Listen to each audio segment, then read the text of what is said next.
વડીલા ભાઈઓએ કુકરની અંદર જ્યારે કુકર વેચતો હોય ને આ લોકોને ફોનમાં વાતો કરતો કરતો બતાવતો હોય ત્યારે એમાં ઘણા બધા રૂપિયા હોય છે ને પૈસા જોઈને આ બંને લાલચમાં આવી જાય ને તરત જ કુકર જોવા લાગે છે ને જેટલા પણ પૈસા કુકરમાં હોય આ બંને તરત જ સંતાડી દે છે ને સંતાડીને રાખી દે અને કહે છે કે અમે તો આ બંને વસ્તુઓ લીધી છે, જો એક કુકર લીધું ને એક ડબ્બો લીધો, અમને આ વસ્તુઓ બહુ જ ગમે છે, અમારા લેવી એટલે આર્યો કહે છે કે હા તમે તો એક ડબ્બો અને એક કુકર લીધું લાગે છે, આ વસ્તુ તો બહુ સારી છે ને ઓરિજિનલ માલ છે, તમે લઈ જાઓ, આવો માલ તમને ક્યાંય નહીં મળે. એટલે કહે છે કે અરે યાર અમને આની કિંમત તો કહો, તમે કઈ કિંમત અમને જણાવી નહીં યાર, કિંમત કહી દો. ત્યારે પેલો કહે છે કે આના 20,000 રૂપિયા. એટલે પેલો કહે છે કે શું? અરે ખાલી 20,000 રૂપિયા તમારે મને આપવાના છે. એટલે પેલો કહે છે કે આટલા તો ન હોય ને.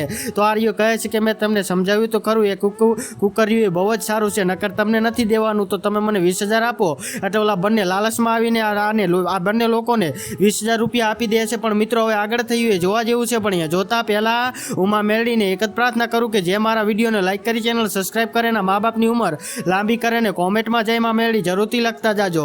લારસો મિત્રો એવું થાય છે કે આ બંને હોય નકલી કુકરમાં પૈસા હોય છે ને ઓલા બંનેને ચૂનો લગાડી દે છે ને આ બંને રોજ આવું કરતા હોય છે ને પછી ત્યાંથી ભાગી જાય છે.